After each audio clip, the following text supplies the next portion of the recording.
Maraming salamat sa Lord sa umagang ito. Sabi nila, dalawang bagay lang talaga ang kailangan ng tao sa kanyang buhay. And that's to be loved. Di ba? To love and to love back in return. Yun lang po talaga ang kailangan ng tao. Magmahal at siya'y mahalin din naman. Di ba? At ganun yung ginawa ng Panginoon sa atin. Ang sabi sa Bible, He first loved us.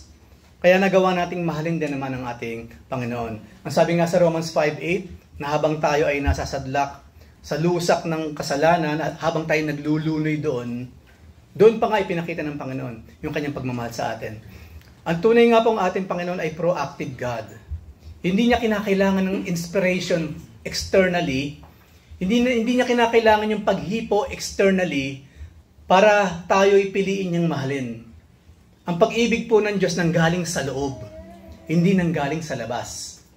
Hindi niya kinakailangan tignan kung sino tayo, hindi niya kinakailangan alamin kung sino tayo, bago tayo minahal ng ating Panginoon. Ang sabi po sa Bible, maging sino ka man, ang sabi ng Panginoon, I love you. Mahal kita. So habang hindi natin mahal ang Panginoon, minahal tayo ng ating Diyos. At yun po yung magiging topic ng ating pag-aaral or mensahe ng Panginoon sa araw na ito. Ngayon pa man, hayaan po nating basahin ang Psalms ulit. Psalm 8:3-9. Minsan nagmumuni-muni again si David at ito yung kanyang napansin. Dito po muna tayo sa verse 3 and 4. So ang sabi ni David, Lord, when I look at your heavens, the work of your fingers, the moon and the stars, which you have set in place. Ang sabi ni David, Ama, what is man that you are mindful of him, and the Son of Man that you care for him? Sa mga pagkakataong ito, even though marami nang naranasan si David na pagmamahal, pagkalinga, pagliligtas ng Diyos, each and every day, siya ay nag-iisip pa rin. He is wondering, nagtataka pa rin si David, Panginoon, sino ba ako para ako pagtuunan ninyo ng pansin? Even David himself, kapag inassess niya ang sarili niya, kung tutuusin, maraming pwede pang pagtuunan ng pansin ng Diyos. They are more beautiful, let's say, more better creation na ginawa ang Diyos. Kasi yun, dun sa fall of man, nagkaroon tayo ng dungis. Nung magkasala si Eva at si Adan, ganun na lamang yung dungis. Naging marungis tayo sa harapan ng ating Panginoon. Doon kasi nagsimula yung ating sinful nature. Ang pagiging makasalanan po ng tao, it is not by choice, it is not by nurture. Sabi nila, it is by nature. It is natural for us to commit sin. Later on po, babalikan natin yung dynamic Christian living at alang-alang sa mga baguhan, you will learn about these things na mas malalim pa. Because of sin, ang nakita ng Panginoon sa sangkatauhan, pawang karumihan. Ang sabi nga po sa aklat ng Romans chapter 3, pag binuksan daw ng Diyos ang ating mga bibig, ano raw ang laman ng ating mga bibig? Kamatayan. Punong-puno ng mga nabubulok na kalansay. Ano man daw yung daanan natin, para tayong tornado, para tayong salot, lahat ng daanan natin nawawasak. Di ba, nandiyan na nga example natin palagian, na ang ganda-ganda sana ng samahan nila, nung pasukin mo, nawasak. Di ba? At ayaw natin maging ganun. And kahit pa paano, one way or the other, maaring nagawa natin yun. Napakaganda ng samahan, tapos pinasukan mo. Nagulo tuloy yung samahan ng mga tao. Ang ganda-ganda ng team. Ang ganda ng takbo ng team. Let's say sa sports. Nang ipasok ka, talo ang team. Biglang natalo. Ayaw natin ng ganun siyempre. We will do our best sa tulong ng Panginoon. Na Lord, I pray. No? And we pray na through this message, tayo yung tipong kapag pumasok sa isang eksena, naaayos. Na kapag nag-uusap ng maayos, pag pumasok ka, hindi magugulo ang usapan. lalong magiging maayos ang usapan. Di ba? Yun ang nararapat bilang mga anak ng Diyos. So ito ngayon si David. Kasi aminado si David, sino ba ako, Panginoon? Hanggang ngayon po hindi ko maintindihan. Bakit mo ako minahal? Bakit ilang oras mo akong binigyan ng kapangyarihan upang magapi ko ang aking mga kalaban? Remember Goliath? Right? Yung unang-unang kwento ng buhay ni David kung paano siya naging hero sa Israel. Na isang higante sa tulong ng Espiritu ng Diyos, natalo niya. Marami naman pwedeng gamitin ng Panginoon by that time, pero bakit siya? Kadalasan po, ganun din sa atin, Lord, bakit ako pa? Ang dami mong pwedeng mahalin, mas maraming taong mas mabait sa akin, Panginoon, kung tutuusin. Minsan nga po, yung pang hindi Kristiyano, mas mabuti pa sa akin. Minsan yung pang hindi Kristiyano, sila pa yung mga organized. Minsan kung sino pa yung Kristiyano, sila yung mga maayos sa trabaho. Ganun na lamang ang dedication sa work. Samantalang ako, Lord, you know me. You know me, hindi ko makumpleto yung oras ko sa work, tapos pinapasahod mo ko ng kumpleto. Ako yung laging pabaya sa aking katawan, and yet meron akong lakas ngayon. So hindi mawari ni David, Lord. Kapag tinitignan kong lahat, at alam naman po natin mga kapatid, na lahat ng yan, di ba? Ang lahat ng ito ay para sa iyo, ang sabi ng Panginoon. Di ba? Kaya nga po nang nikhain ng Panginoon, doon sa ika-6 na araw yung tao, nakaredy na ang lahat. Nang mamulat for the first time, ang mata ni Adan, meron ng magandang bukang liwayway. Meron ng magandang dawn, meron ng magandang sunset, napakalinis na karagatan, blue, napakalinis, wala pang plastic. Nang tignan ni Adan yung hardin, especially yung hardin, talaga namang luntian. Lahat ng pwede niyang kainin, lahat ng gusto niyang kainin, makakain niya. Ang mga animals by that time, friendly po sila. Ang mga leon, ang mga tigre po, nung araw, nung panahon ng hardin, hindi po sila katulad ngayon, na kapag nakita, lalapain ka ng mga iyan. Hindi po, mababait ang mga animals noon. Wala pong wild animals sa Eden. Ang lahat po ng mga animals, pwede kang mag-cuddle. Kung giniginaw ka, yung kamay mo, giniginaw, ilagay mo sa bibig ng leon, pwede kang magpawang ng kamay mo sa bibig ng leon. Ang mga ahas, pwede mong gawing kwintas. Hindi ka tutuklawin. Ganun po, yung panahon ng paradise. Lahat po ng animals, hindi kumakain ng kapwa animals.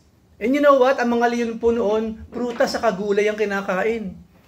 All of us here, especially kung nung mga panahon na yon, kung natuloy lang yun, lahat po tayo ngayon, kung hindi nagkaroon ng pagkakasala sa hardin, lahat po tayo ngayon vegetarian, saka fruitarian. We don't have to kill for us to be able to live. Isa po yun sa bunga ng kasalanan. Kinailangang pumatay para lamang mapagtakpan ang kasalanan ni Adan at si Eva. Noong una kasi, di ba, ginawa ng paraan ni Eva sa ni Adan na matakpan yung kanilang kahubaran for the first time. Nagkaroon sila ng malisya. For the first time, yung innocence ng dalawa, naglaho because of sin. Because of sin. Ano ginawa nila? Di ba mga dahon? Mga dahon-dahon dyan. Hindi naman maglalast yun. Hindi maglalast yun. Ang ginawa ng Panginoon, for the first time, hindi naging madali sa Diyos to kill an animal, kunin yung balat nun, gawing damit nitong dalawang to. Imagine that. Ang sabi ng Panginoon, nang likhain niya ang mga baka. Very good. Ang trabaho lang ng mga baka, mag-aanak ng baka, gatas para doon sa dalawa. Bilang isang araw, because of their sin, ang Panginoon, pumatay siya ng isa sa kanyang wonderful creation. Just because of sin. At habang nililimi-limi yun ni David, Lord, taglay ko na yung sinful nature from my father Adam and my mother Eve. Pero gayon pa man, Lord, hanggang ngayon po, hindi ko mawari. Bakit mo ako binibigyan ng ganung klase ng pansin? Di ba paminsan-minsan nakakaranas tayo ng ganyan? At iba yung impact. Kapag yung taong hindi mo inaasahan na magbibigay sa'yo ng pabor, yun ang nagbigay ng pabor. Di ba yun yung magtataka tayo? Wala, napakabait pala nito, tatahimik pero mabait. Hindi pala bantay sa laki ito or what? Yung palang kabaitan niya, talagang mabait siya. Hindi depende sa sitwasyon, hindi depende sa mga kasama, hindi depende sa lokasyon. Talaga palang mabait ang taong to inside and out. No? Pag tayo nakaranas ng klase ng pabor, ganun na lamang ang ating wonder, di ba? Magugulat, nakakagulat po yung ganun. Na, kumbaga, merong consistency. Na kung paano mo siya nakikita sa loob ng church, pagdating sa trabaho, ganun din siya.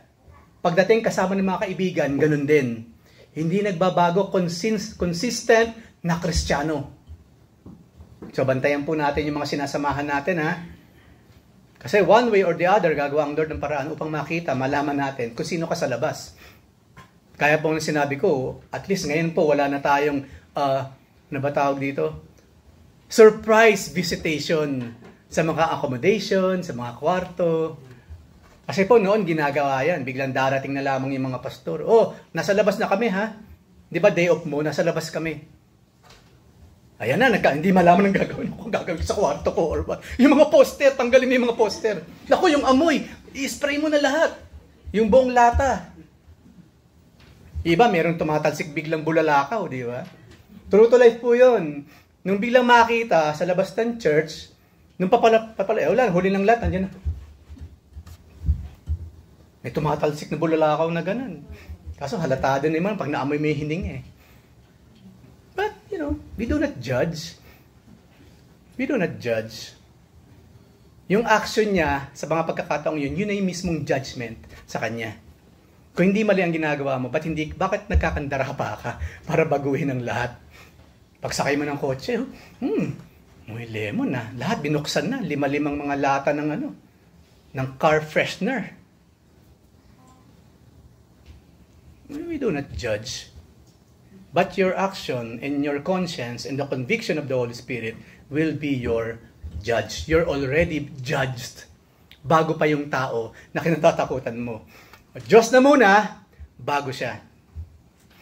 Sabi ni David, why Lord? Kasi ganun din si David. Nung nagpapahinga na siya, nagpapahinga siya dun sa hardin, di ba? Nakita niya, for some reason din, hindi ko maintindihan bakit naliligo naman sa labas kasi si Bathsheba. Pero hindi sinisisi si Bathsheba. Wala pang sising binanggit sa Biblia.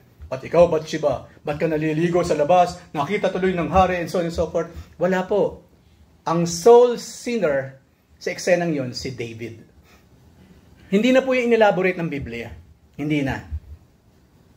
Hindi na po. But the mere fact na nandun siya for some reason, and of course, alam naman natin, mula sa puso ni David, umusbong yung desire. Umusbong yung alin po, yung premeditated murder. Because after that, ang ginawa ni David, yung asawa ni Bathsheba, yes, she's married. Yung asawa ni Bathsheba, sundalo, inilagay niya sa front line. Patay. Nakuha niya yung babae, naging kanya. Pero hindi po yun nakaligtas sa Diyos. Through Nathan, the prophet, akala niya okay na siya. Ayos instant wife, Ang asawa, madali ko na i-dispatcha nang walang nakakaalam kasi napakalinis ng aking ginawang scheme, hindi siya nakalusot sa Diyos. Through Nathan, pinagsabihan sa David, kapag Diyos po nagsalita, walang hari-hari, walang presidente. Pag Diyos ang nagsabi, walang presidenteng tao, walang haring tao ang pwedeng hindi makinig ng rebuke from God. At yung nga po, hindi ba hinirap siya? Hinarap siya ni Nathan through the power of God. Hoy David, kala mo makakalusot yung ginawa mo? Maaaring hindi yan nakita ng maraming tao. But nakikita yan ng Diyos. At remember, yung mga angels po, all around us. Angels are watchers. They watch over us. Imagine ko ano itsura ng mga angels kapag tayo nakakagawa ng kasalanan. Maaaring din natin ma-imagine yung nakikita natin picture online, yung angel na nagtatakip ng mukha. Kasi hindi niya makuha, hindi niya magawang tignan yung ginagawa ng binabantayan niya. Yes, totoo po na merong guardian angels. Each one of us, kung tunay na Kristiyano, kung merong Kristong nakaupo sa iyong puso, you have one guardian angel.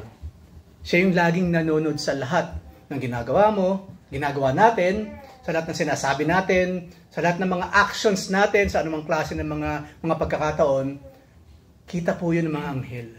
Hindi na kinakailangan magsumbong sa Diyos. Kasi lalo na ang Diyos. Imagine yung expanse ng sky, That is the eye of God. Paano ka magtatago ngayon? Paano ngayon tayo magtatago sa ating Panginoon? And that was David. Marami pong nagawang kasalanan sa David. Almost impossible na gawin natin nowadays. Kahit paano po meron tayong fear. No? Hindi naman siguro lahat na nangaagaw ng asawa, pinapapatay yung asawa, pero yes, meron po. Meron. Iba nga pinapapatay through, bakit? Because of what? Insurance. Pero then again, hindi po yan makakaligtas sa mata ng Diyos. At yun yung sinasabi ni David. Inelaborate ko po yung kasamaan ng tao. Kasi doon natin makikita, bakit, Panginoon, kung magpaulan ka, sa masama sa sa mabuti? Bakit hindi sa mabuti lang? Panginoon, bakit pag nagpaaraw ka sa masama at mabuti, bakit hindi sa mabuti lang? Ganun po kasi yung kapangyarihan ng pag-ibig ng Diyos. Kapag nagmahal po ang Panginoon, proactive yun because He want to love. Not because yung nakikita niya. Kasi we will never be consistent to please God para ma-please natin ang Panginoon. Never. Never. Yun na lamang lumiban tayo sa supposedly ministering ginagawa natin. Diba? Malaking bagay na yun. Para ang Panginoon hindi na paulanin ng pagpapala ang buhay mo or what. Pero ginagawa niya pa rin. Ginagawa niya. Hindi mawari ni David, Lord, what kind of love is this? What kind of love is this? Bakit mo ako pinapansin? Bakit mo ibinibigay ang lahat ng aking pangangailangan? Ang dumi-dumi ko naman, Lord. Lahat naman ng mga na-attain ko sa buhay, narating ko sa buhay, gaano man karami yung armies na natalo ko, gaano man kalaki si Goliath na natalo ko, Lord, alam mo naman, nagawa kong lahat ito because of you, because of your power. It's not really me. Pero Lord, why? Kasi po ang Panginoon, pag may ginawa sa buhay natin, isipin po ninyo, ganito kasi yan eh, ang Lord ang tatawag. Pag tinawag po tayo ng Panginoon, He will give you all the resources that you will need. Ano po yun? Kasi maraming natatakot sumama sa ministry. Why? Kasi wala pa akong ganito, hindi pa ako handa, wala akong ganon, hindi ko taglay ito or what. Nagkakamali ka.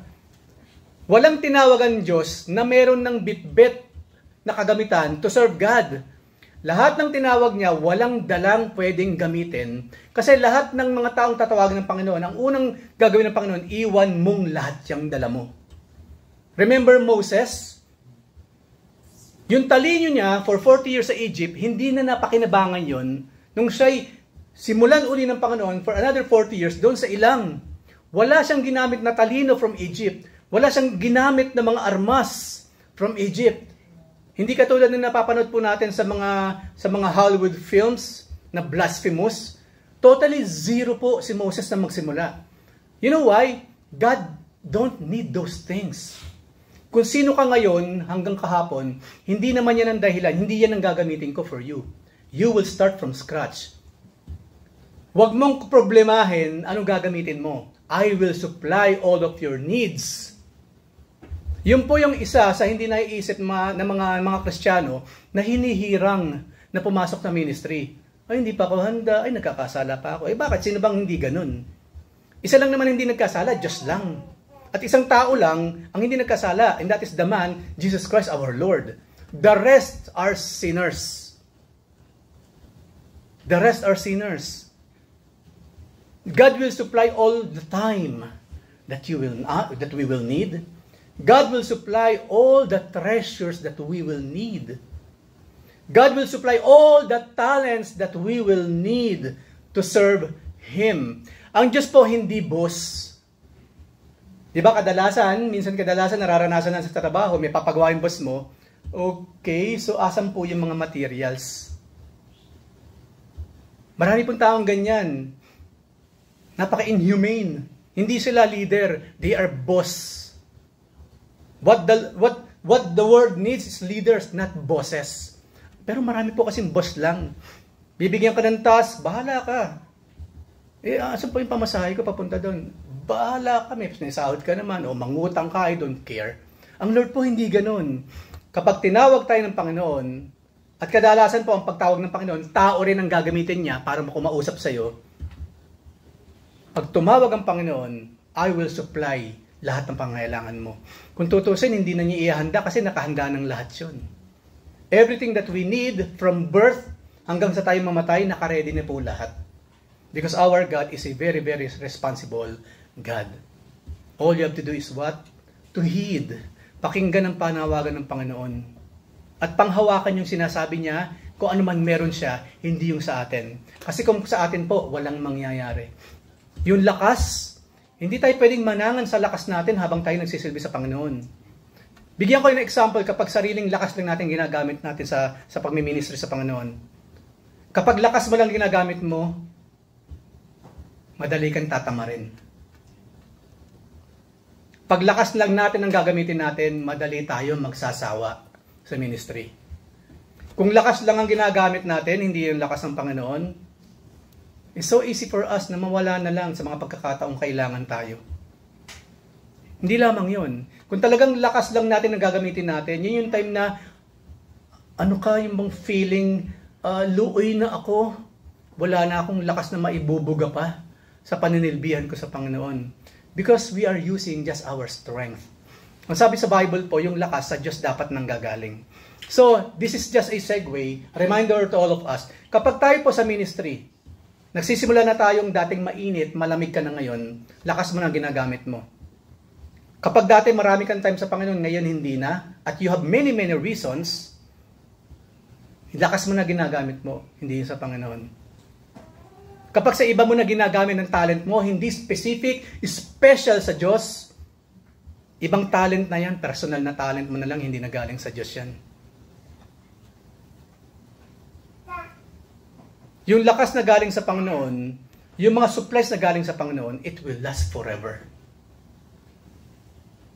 Hindi tayo magsasawa. Hindi tayo mayayamot. Ayaw ko na dyan. No? Kasi meron ako nakaaway, meron akong kinayayamutan. Then, hindi talaga ang Espiritu ng Diyos ang iyong sinusunod. Kaluluwa mo lang. No? Yung sarili mo lang ang iyong sinusunod, hindi ang Panginoon. Sinasabi ko po ito kasi maraming nawawala sa simbahan. May katampuhan. That's it. Parang ganito, kunyari, nag-asawa ka. Nakatampuhan mo yung kapatid ng asawa mo, yung bayaw mo. Iniwan mo yung asawa mo ngayon. Kasi katampuhan mo yung bayaw mo eh. Higit pa doon na nararamdaman ng Panginoon. Because of one person here and there, iiwan mo yung buong simbahan. Hindi Espiritu ng Diyos ang kumikilos sa mga ganoon. Lakas niya lang yun, isip niya lang, talent niya lang, treasure na lang, and so on and so forth. Si David po kasi lahat yung pinagdaanan. Akala nyo tayo lang nakakagawa ng gano'n, nakakaranas ng gano'n. Number 1 po, si David. Basahin nyo man ang buhay ni David. Hindi po perfect ang buhay ni David. Pero maraming salamat na lamang, merong perfect God na perfectly nagmahal at nagmamahal kay David. So reminder po pag tinatamad tayo sa gawain, malinaw pa sa sikat ng araw times 10. It is not God working in you. It is your flesh or the enemy. So beware. Beware. Tapos meron siyang binanggit kasi tao na yung binabanggit ni David kasi siya saka yung mismong humanity. Kasi hindi lang siya ilabas natin sa palasyo. Noon hanggang ngayon, ganun din na sinasabi ni David. Sino ba ako? Sino ka ba? Sino ka ba? Parang Panginoon, pansinin niya, i-consider niya ang bawat isa sa atin. Sino ba tayo? Ano pa yung ginawa ng Lord bukod doon sa regardless kung sino tayo, ang pagmamahal ng Diyos patuloy pa rin. Diba? Verse 5 po, basahin natin. Sa kabila ng kahinaan ng tao, kalapastanganan, kawalan ng respeto sa Diyos at sa gawain, ang sabi niya, yet, you have made him, o ang mga tao, ang humanity, a little lower than angels. Hindi lamang yun, Lord, kami, na mapawang mga makasalanan, you crowned us with glory and honor. Ang Diyos po, kapag nagmahal, hindi pwedeng wala siyang ibibigay. Di ba parang ganun daw po sa di ba? Kumbaga, sabi nila, I need you because I love you. Parang iba yata ang meaning niyo kapag sila I love you because I need you. Merong sasabi, negative yung pangalawa, positive yung una, o magsasabi naman neutral. Ang Lord, nang mahal niya tayo, wala siyang kailangan sa atin. Di ba? Maging ang simbahan nga raw eh. Sabi ng Panginoon, nung Old Testament pa lang, nung nagtatayo pa lang ng mga temples by that time, sabi ng Lord, anong klaseng templo ang itatayo niyo para sa akin? Di ba naglalakihan yung mga temples sa mga churches ngayon? Nakukuba yung mga members sa pagtatrabaho para may maibigay na naman sa hinihinging financial support ng magaling na pastor. Mga kapatid, may bibiling tayong, nagsisimula lang yan sa Mga kapatid, para po sa gawain natin, para lalong mapalawak, kailangan po natin ng tricycle. Pwede po bang magbakas-bakas tayo para makabili ng tricycle para sa gawain? After a while, Kasi po, ang hydrocephalus, mabilis kasing lumalaki ang ulo eh. Yung hydrocephalus, dangerous yun, mabilis lumaki yun. After mga few weeks or after a year, ayan na, van na ang kailangan. Mga kapatid, maraming salamat sa inyo sa tricycle last year. Ngayon po, para mas ikalalawak ng gawin ng Panginoon, yung pong urban, or high-S na lang po yung latest edition. O siyempre naman, para sa gawain, yung mga tao na naman, bigay na naman, di ba? Later on, aeroplano na siyempre yun. Aeroplano na yun. Minsan hindi na basta aeroplano lang, dapat, hindi ganoon. Di ba? Dapat luxury plane. Mga jet. Hanggang si pastor na ang kanyang bahay, dating two-story building pa lamang. Ngayon hindi na. 5-story building na talaga, hindi basta house. Hindi lamang yun, isang compound na maraming mga building. Nagkaroon pa yung sariling TV station ngayon. Afford na niya ngayon kumuha ng maraming mga dekalibre na mga attorneys. Para lahat ng kalokohang ginagawa niya, kayang saluhin ng mga attorney na ito. At darating ang time, hindi sapat sa kanya ang lahat ng ito. They will promote themselves into God. Naging Diyos na sila bigla. You know what? Ang Diyos ay may hustisya. Justice surely will come. And me personally, I'm praying for that every day in my life. Ang sabi dito, ang Diyos daw ang magbibigay ng crown and glory. Pero marami po kasi, sila mismo ang kukuha nun sa tao. Ang respeto po hindi yan hinihingi. Ang respeto po, gine-gain. Hindi pwede respeto mo ko. Kaso, paano ka tayo re-respeto? Hindi ka naman ka-respeto. I will respect you kapag talagang naging respectable ka ng tao. Sa opisina, yun ang problema ng karamihan ng mga boss. They want respect from their constituents sa loob ng trabaho or what. Kaso hindi naman sila ka-respect. Show first that we are respectable, then we will be respected. Kasi nga po, maraming tao. Pero ngayon pa man, imagine, ang tao per se, regardless ng kanyang kalagayan sa buhay, ang sinasabi ni David, para daw tayong lower than angels. Imagine that. Humans, we are a little lower than angels. Kapag tinanggal yung little na yun, we are angels ourselves. But we are not angels. We are humans. Kaya sinabi ni David, little lower. Imagine ninyo, hindi nyo na po kinakailangang mag-pray na magang anghel kayo. No. Because we are already created in the image of our God. And that is more than enough. At hindi lamang yun, we enjoy salvation. Ang angels, walang salvation. Pag nagkasala ang angels, shoot na kaagad yan forever sa hell. Wala pong evangelism sa mga angels na nagkakasala. Wala. Tayo, nagkakasala tayo, pero we have the chance to go to heaven pag tayo nakinig na evangelism at tumanggap sa ating Panginoon. Kaya kung papipiliin po tayo, angel or tao? Angel, tao, angel. Alam ko maraming nahihirapan doon. Lord, sana anghel na lang ako eh. Pero remember, Lucifer was an angel. Hindi lamang angel sa Lucifer. Siya yung pinaka-perfect, pinakamagandang anghel sa langit. At you know what? Ano po yung ministry ni Lucifer? Nung siya'y anghel pa, holy angel, nandun siya sa palibot ng trono ng Diyos. Parang siya daw yung nagme-maintain ng something na apoy doon or what? Imagine that. Nandun siya. Nakaikot siya sa paligid mismo ng trono ng Diyos. Until one day nga, yung pride natagpuan sa kanyang puso because of that. Nalimutan niya yung kanyang dapat na kalagyan. At ganun din po sa atin. Yes, we are created a little lower than the angels. Pero wag naman tayong mas masahol pa sa pagpapakita ng kapangyarihan ng higit pa sa mga anghel. Remember, mas powerful pa rin po ang mga angels kaysa sa atin. But yun nga lang po, tayo, yung ating gospels, yung evangelism na ginagawa natin, yun the most powerful thing in the entire universe. Kasi hindi po binigyan ng angel ng power to save souls from going to hell. It was given to us. Hindi man tayo perfect. Anyway, wala rin namang perfect angel kung tutuusin. Kasi kung nagawa ni Lucifer na magkasala at 1/3 ng langit sumama sa kanya, you know what? Forget about perfection. No one and nothing is perfect kundi God alone.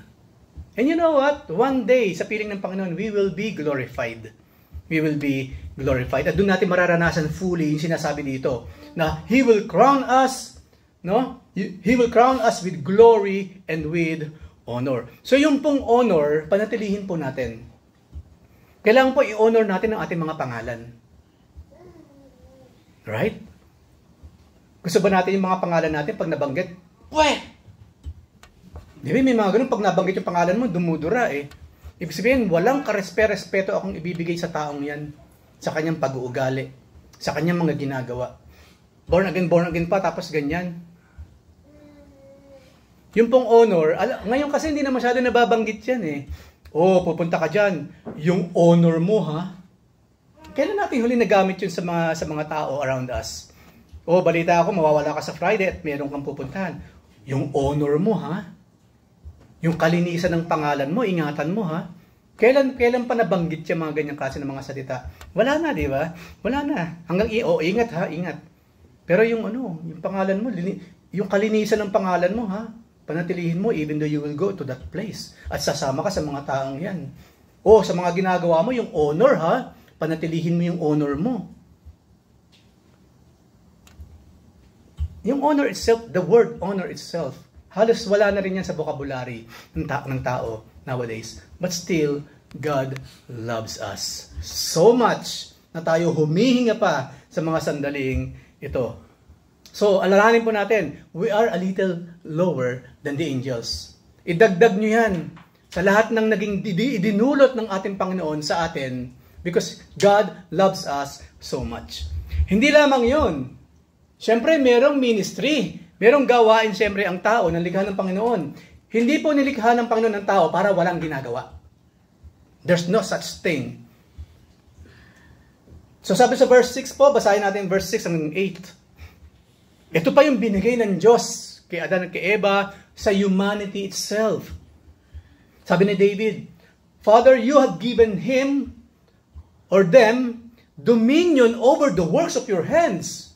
Sa tao binigay ang dominion. You have put all things under his feet. Pag sinabi ko po kasing mankind yun. Kasama yung babae at mga lalaki. Iniligay sa kanyang paanan sa mankind. Ang mga examples, lahat ng sheep, oxen, and also the beasts of the field, the birds of the heavens, and the fish of the sea, whatever passes along the paths of the sea. Iniligay sa dominyo ng tao. At yun po ang nangyayari ngayon, di ba? Sino ang most powerful number 1 predator on this planet? Man. Who is the number 1 destroyer of this planet? Tao. Kahit ang layon mas malakas sa atin, kahit tayong lapain, we are still more powerful than the lion. Why? Ang tao kasi nakarating na sa space. And you know what? Sa dami ng mga lumilipad sa space, mula Earth pumupunta ng space, hindi lang ipinapakita yan sa science. Ang dami pong basura sa space. Kaya minsan yung mga bulalakaw na nakikita natin bumabagsak, kadalasan hindi naman yun mga meteors or meteorites. Basura. Ang dami pang mga metals, mga plastics doon sa space. Nagkalat. Sa kayo nakakita nyo yung mga space station sa langit, magbabaklas tayo ng space station kasi doon na unti-unti natin ibabalik sa lupa. Yung Skylab, I don't know kung inabutan ni Kuya Alan nyo kasi alam ko lately lang siya pinanganak. Di ba? Naging balita yun nung late 80s. Yung Skylab babagsak kaya mag-ingat lagi. Kaya kami noon, baby pa ako noon eh. Oh. Nagbabantay, mamaya bumagsak sa mukha mo yung Skylab or what. Naalala mo yun, brother? Oh, nangingiti si brother eh. Kung hindi man, mababasa niyo sa history. No? Late 80s po yan nangyari. Yung Skylab. Hindi na magawang, okay, dumaan ng Skylab, kailangan na siyang tanggalin doon. Okay, magpapadala tayo masasakyan doon, babaklasin, ibabalik sa Earth ng safely. Hindi. Mabubulok na lang yun sa langit at after a while, sisipsipin na naman ng gravity ng Earth, babagsak, nagliliyab sa lupa. Kawawa yung mababagsakan. Nakita niyo yung maling paggamit ng dominion ng tao nowadays. Ang tubig, ang bottled water. Kailan lang napanood ko sa documentary, no? Yung tap water is better than bottled water. Siyempre, wag naman yung tap water na nanggaling naman diretso doon. Alam natin, may mga bacteria yun. Siyempre, cholera naman na maging sakit natin yun. Yung mga malilinis na tap water, they are super cheaper and better than those bottled water. Ang isa sa katwiran ng mga scientists, yung plastic mismo na kinalalagyan ng tubig, hazardous yun, yung plastic na yun. Kaya nga po may mga nakalagay doon, isang gamit lang. Kasi pag naubos mo yan, nilagay mo naman ng tubig, may laso na yun, small amount of poison. Imagine the chemicals na ginamit ng tao para mabuo yung bote na lang, yung plastic bottle. Kaya po kami sa Pilipinas, bumili kami ng water filter. Yung mga bato-bato, ito paano, nagmukhang ano na siya, mineral water. Anyway, nawasan naman at pinifilter namin. Hindi kami bumibili ng bottled water. Hindi lamang yun, pagtapos inumin, saan mapupunta ang plastic?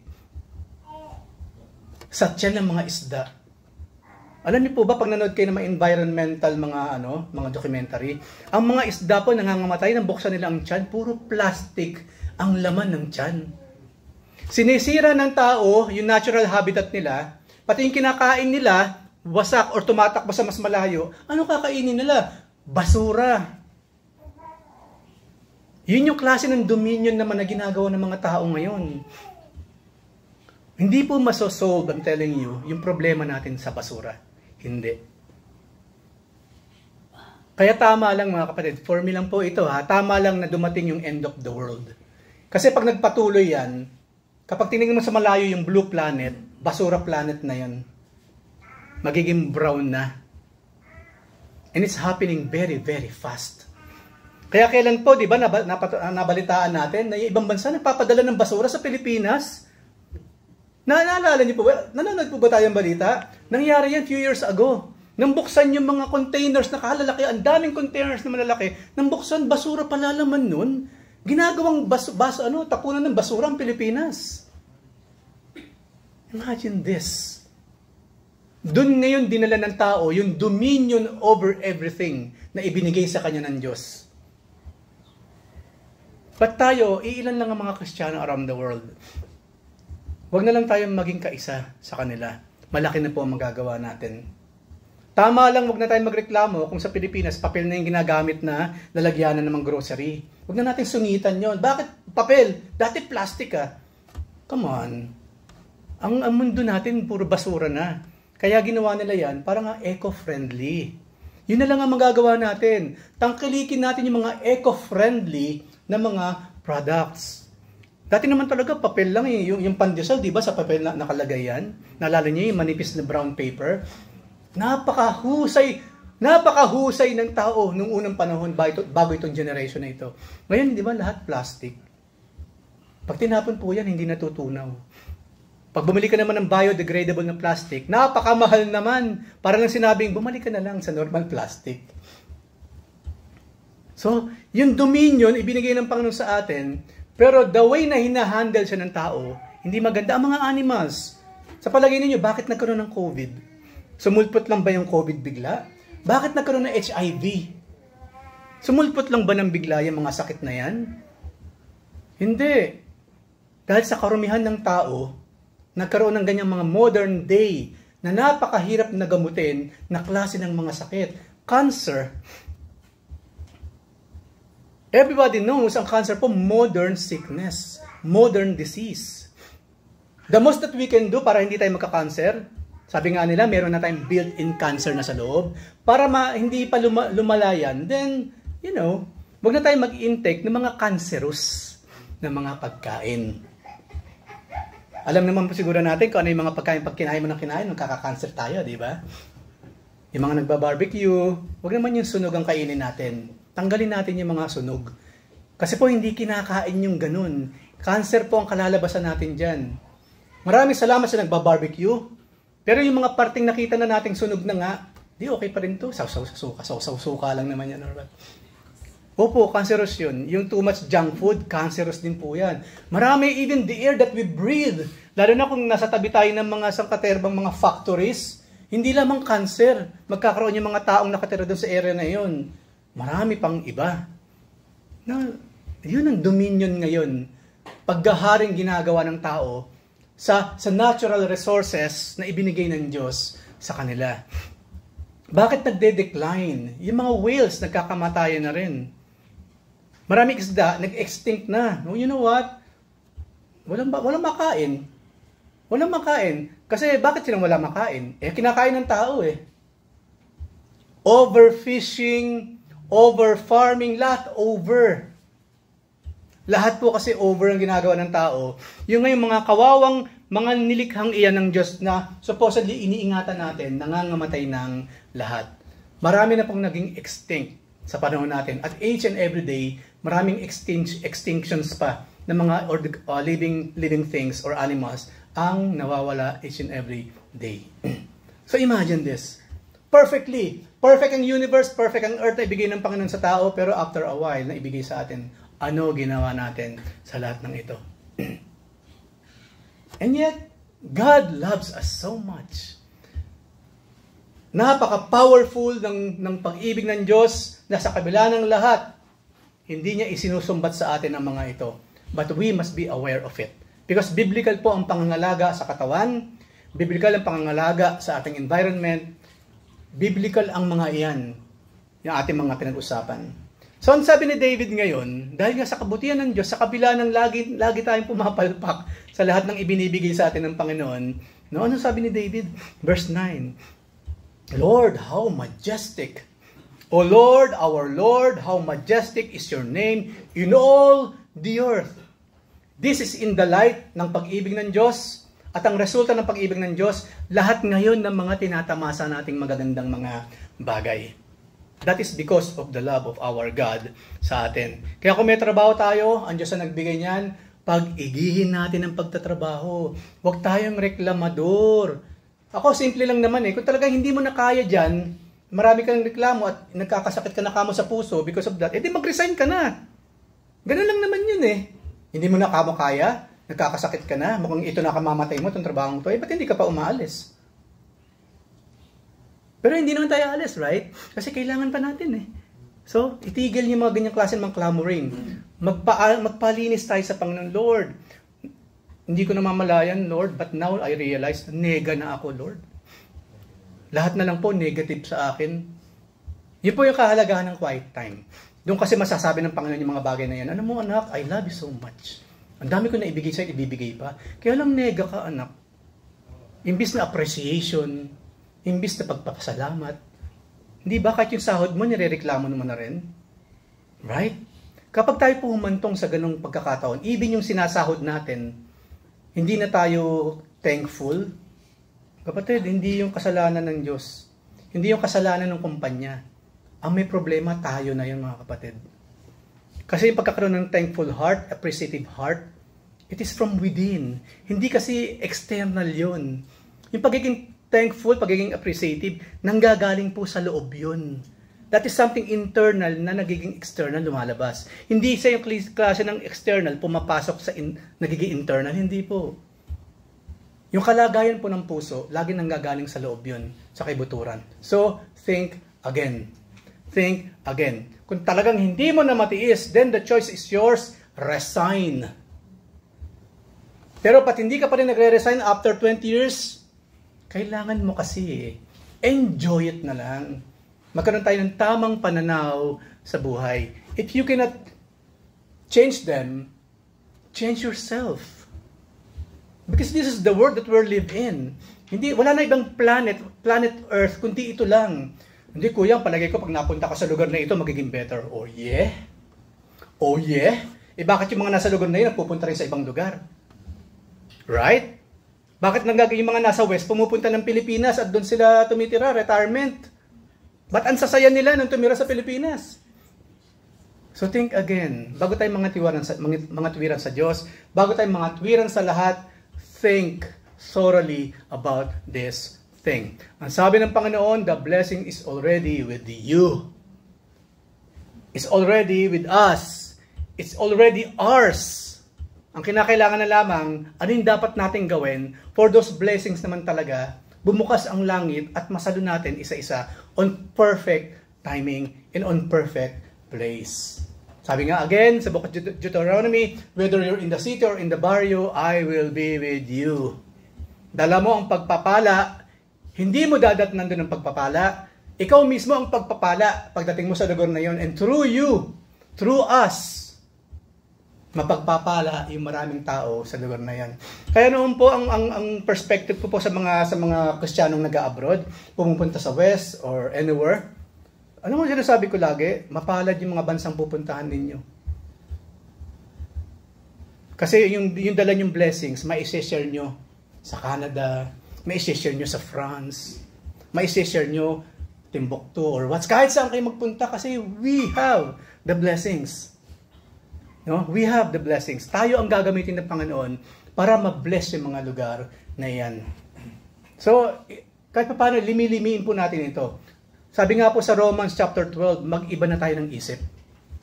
Yung fleshly na pag-iisip, yung fleshly na dulot ng mundo, iwaksi daw natin yan.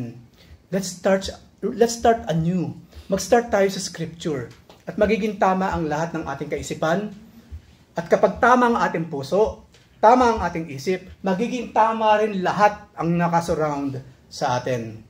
Focus on the Lord. Ang sabi nga sa Hebrews, no? Look sa mukha ng ating Panginoon. Huwag kang tumingin sa mukha ng boss mo. Kasi source nga siya ng heartache eh.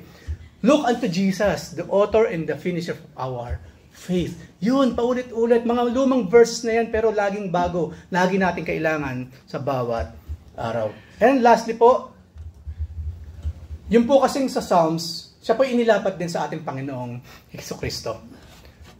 Jesus becoming a mortal man is one of His powerful love in action. Ito pong sinabi sa Hebrews 2, 9 and 10. Verse 9. Kasi po ginamit dito yung verse. Sa Psalms, ginamit po about our Lord Jesus Christ. Kanina po for whole mankind yon. Pero ngayon po, inilapat sa ating Panginoon. But we do see Jesus, who was made lower than the angels for a little while. Si Jesus daw now, kasi umakit na siya, naupo sa kamay ng Diyos sa kanyang trono, now crowned with glory and honor. Why? Because He suffered death.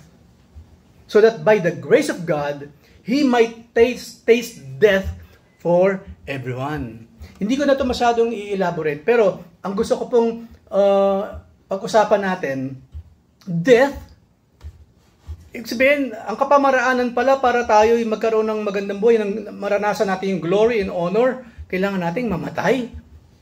Dito maraming hindi makapaniwala. Sabi ko na nga ba, bandang huli to, cliche ito eh. Di ba, minsan ganyan eh. After na maraming sermon, nang iiyakan, bandang huli, biglang may ikot ng buslo. Sabi ko na nga ba eh, sa inabahaba ng mga patotoo na mensahe, pera-pera lang to eh. But dito sa verse na ito, you know what? Because it is true. Hindi natin dinanas, especially ang salvation ng kaligtasan, hindi tayo nakatanggap ng ticket papuntang langit kung hindi ang Panginoon namatay for us. He really died for us.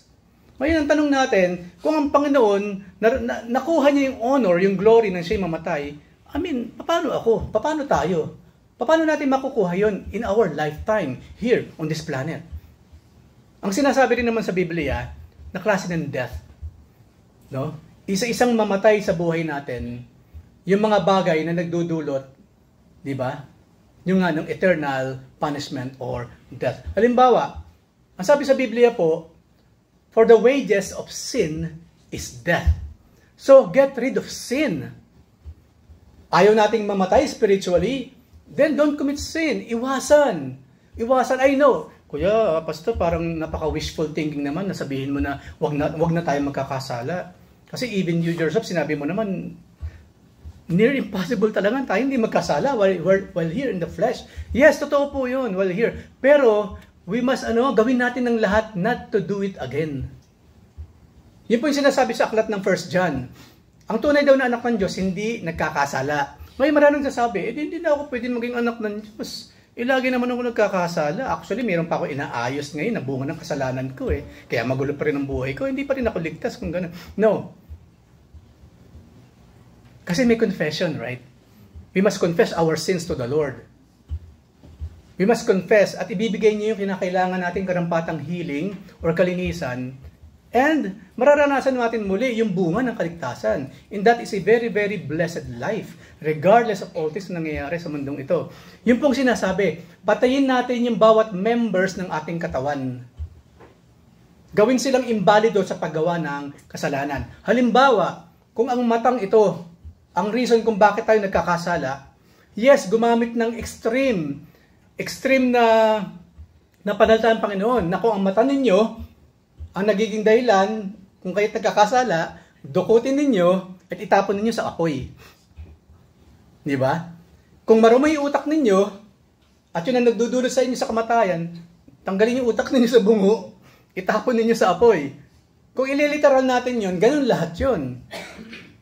Kung ang banalita ninyo, napakarumi, dukutin nyo yung mga dila, itapon ninyo sa apoy. Kung gagawin literal yan, ganun na mangyayari. In short, kill yourself. And it will never happen. Suicide is not the work of God. Suicide is always the work of the enemy. Walang Kristiyanong magpapakamatay. At walang Kristiyanong hahantong sa suicide.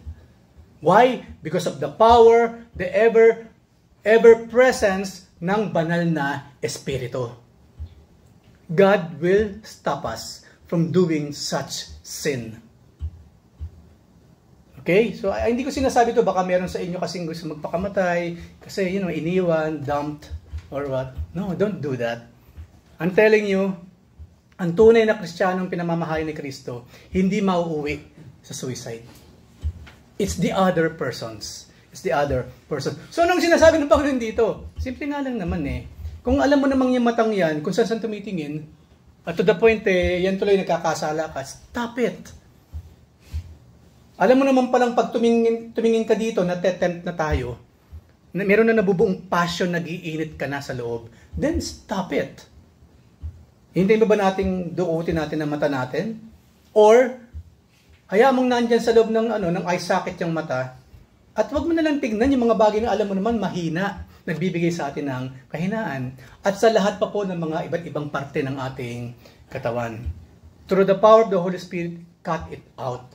Yung klase ng mga sins na yun na naglalaro and using yung bawat parte ng ating mga katawan. Ang Panginoon po, naging tao siya. Pero sa testimony po ng Bible at lahat ng mga nabuhay sa Bible times, wala siyang nagawa ni isang kasalanan. Sabi nga po sa Peter, di ba? Wala kang makikitang ni isang bahid dungis ng pagsisinungaling, wala tayong makikita sa ating Panginoon. Siya yung perfect man.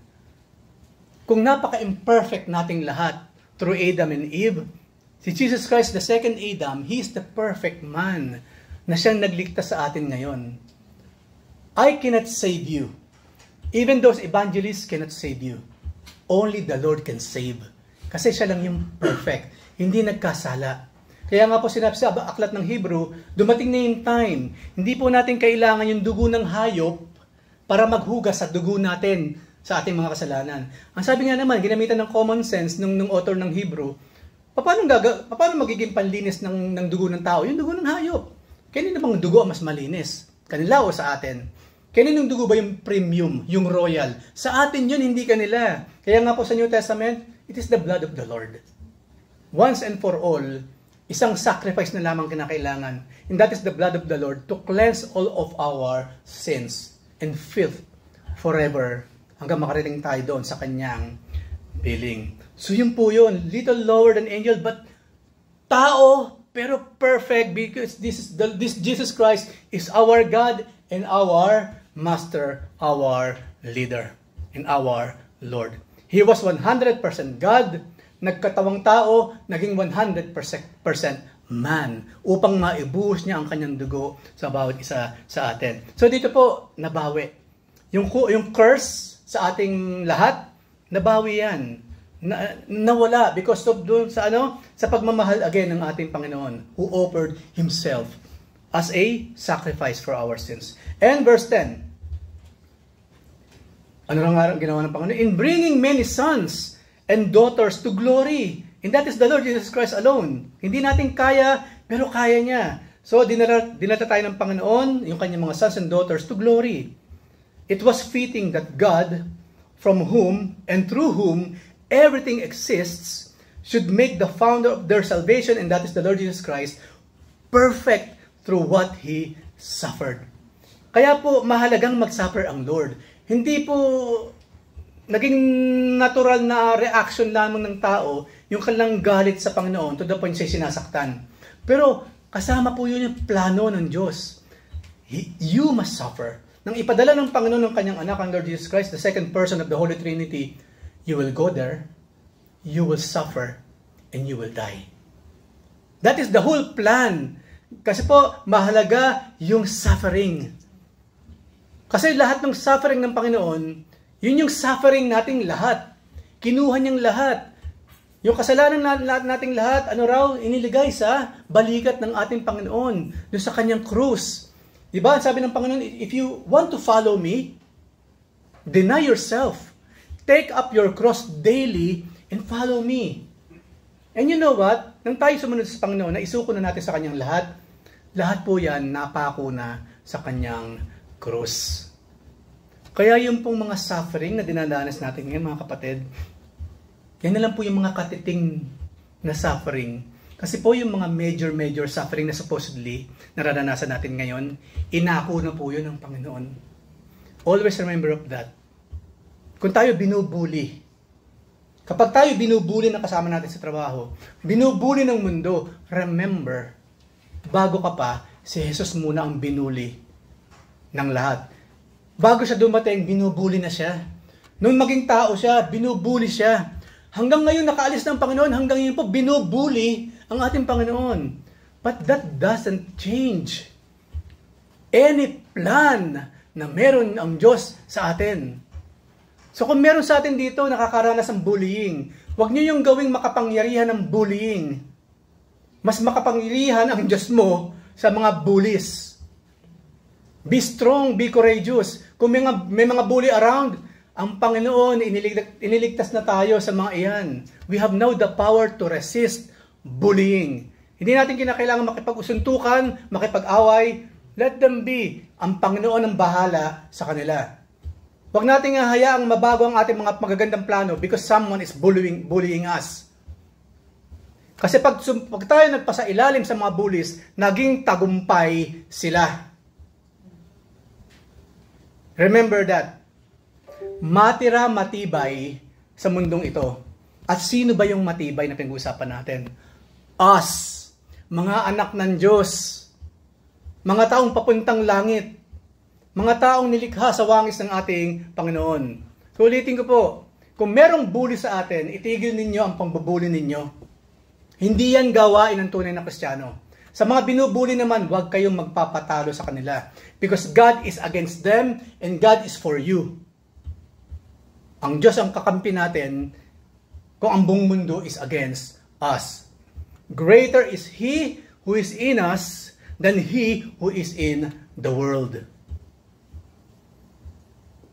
So sabi dito, through this many sufferings na dinaranas natin, kahit paano, it's just a reminder for us that we really do not belong in this world.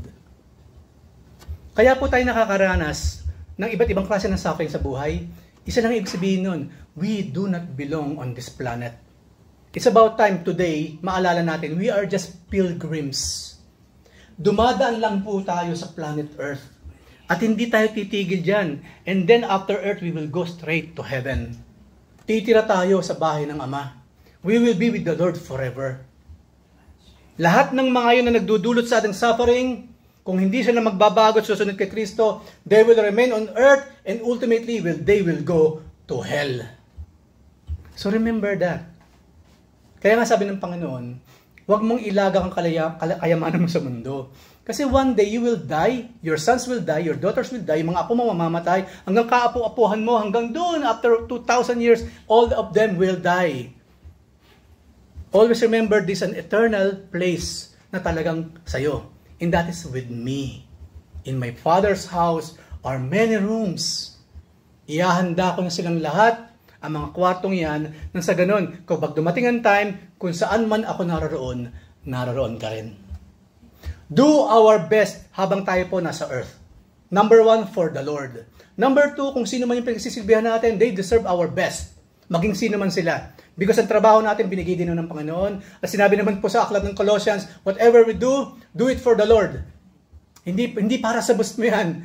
Sa Diyos yan. Ako po, ganun ang mentali ko sa trabaho. Pinaghihusay ko po yung trabaho ko. Pag tinanong ako, actually, I'm not doing this for the client. Ako po yung mentality ko sa trabaho. Ibinubuhos ko yung the best ko sa aking ginagawa. Number 1, ulitin ko po, because I am not doing it for the client. Number 2, I am not doing it for the boss. Number 3, I'm doing it for myself. And ultimately, I am doing it for the Lord.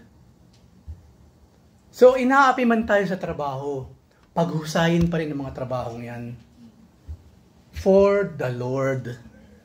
Ang sabi ng Panginoon na pag-aralan natin minsan sa Tuesday Bible Study, pray and bless the governors, pray and bless yung mga kings, regardless kung Christian man sila o hindi. Ang sabi sa Biblia, pray and bless them. Do not curse them. Let's just do our part. In this whole mess na meron sa mundong ginagalaw natin. Na magulo man ang mundo, maayos ang puso ng bawat isa. Kaya tatandaan po natin mga kapatid, tagumpay, this is just one of the many reasons kung bakit natin sinasabi, we are more than victorious in the name of the Lord. Number 1, we are victorious because God loves us so much. He didn't spare His life. He gave His life to all. Number 2, God loves us so much na each and every time tayo nagkakasala na kanyang mga anak, hindi po nauubusan ng pagpapatawad ang Diyos. Ang tao kadalasan ganun. Ay naku, ako talagang sagad na talaga ang ano ko sa iyo. Lumayas ka na. Ang Diyos po walang sagad-sagad.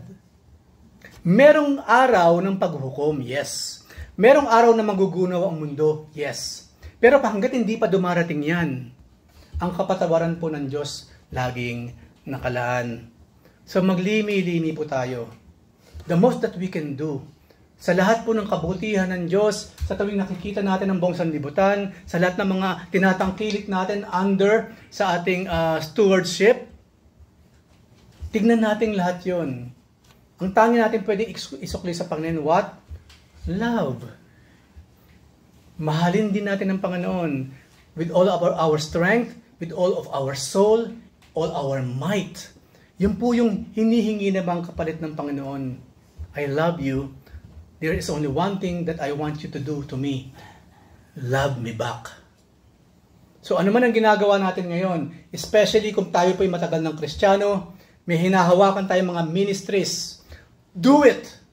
Bilang pagpapakita ng love, pag-ibig natin sa ating Diyos. No one can fake true love. Madali pong makita kung fake yung pag-ibig. Madaling maramdaman. True love cannot be faked. Especially po sa harap ng ating Panginoon. Tayo lahat po yung lumuko, tayo manalangin. Lord, thank you very much po sa isang aspeto nung maraming mukha ng inyong pag-ibig sa amin. Maraming salamat, Lord, because you first loved us. Thank you, Lord, ikaw muna ang nagmahal. Maraming salamat, Panginoon, ikaw na muna ang nagbigay.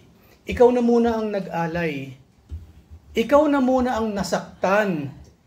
Ikaw na muna ang nag-suffer. Ikaw na muna ang nagbuhos ng lahat-lahat for us. Dahil kung hindi po niya ginawa yung Panginoon, wala rin po kayong makukuha from us. Lord, give us a loving heart. Yung genuine loving heart. Yung klase ng genuine love na maipapakita namin sa aming mga ministries. Maipapakita namin, Panginoon, sa aming personal na buhay, maging sa buhay sa simbahan. Yun po ang nais namin, Lord. Help us. Sobra-sobra na yung tulong na ibinigay ninyo, Panginoon. Ano pa ba naman yung i-ask naming tulong, Lord? Kinakailangan pa kayong humingi pa kami ng tulong sa inyo, Lord? Ibinuhos mo ng lahat. So, Lord, our prayer is this. Help us to bring back the honor and glory to your name. Kaya thank you, Father. We glorify you. We honor you. This is our prayer in the mighty name of your Son, our Lord Jesus Christ, and through the guidance of your Holy Spirit. Amen and amen.